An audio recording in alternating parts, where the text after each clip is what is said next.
Serikali nchini China imetoa wito kwa wakazi wa kaskazini mwa nchi hiyo walio na uzito chini ya kilo 50 kujifungia ndani ya nyumba, huku wakionya kuwa wanaweza kupeperushwa kwa urahisi na upepo mkali unaovuma katika eneo hilo.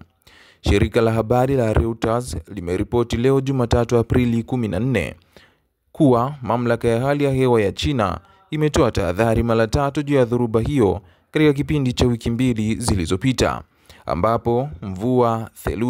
ambapo upepo, mvua, theluji na radi zimekuwa zikipiga eneo la kaskazini mwa nchi hiyo. Kwa mujibu wa mamlaka hiyo, upepo unaopuliza umefika kiwango cha 13. Nguvu ya upepo upimwa kwa kipimo cha kutoka daraja la kwanza hadi la 17. Kwa mujibu wa mamlaka hiyo ya hali ya hewa ya China, upepo daraja la 11 unaweza kusababisha uharibifu mkubwa kwenye miundombinu na maisha ya watu, huku wa daraja la 12 ukileta uharibifu wa kiwango cha juu kabisa.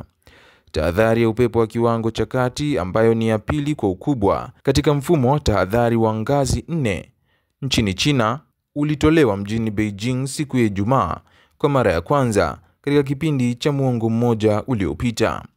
Dhoruba hiyo iliyosababishwa na uwepo wa vichocheo vya upepo vinavyopuliza kutoka Mongolia kuelekea kusini ulisababisha upepo uliofika kiasi cha kilomita 150 kwa saa katika maeneo ya Beijing, Tianjin na sehemu za Hebei.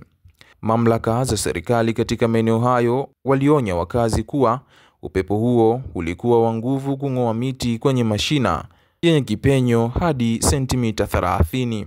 Ili kupunguza madhara ya bustani za jiji zilizofungwa na miti ya zamani ilikatwa matawi na kuimarishwa. Hata hivyo, licha ya hatua hizo, takriban mita 300 iliangushwa ili kuepusha madhara. Bustani za jiji zilifungwa na miti ya zamani ili kupunguza madhara.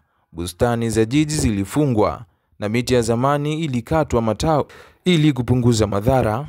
Bustani za jiji zilifungwa na miti ya zamani ilikatwa matawi ama kuimarishwa. Hata hivyo, licha ya hatua hizo, takriban miti 300 iliangushwa na kusababisha uharibifu kwa magari kadhaa.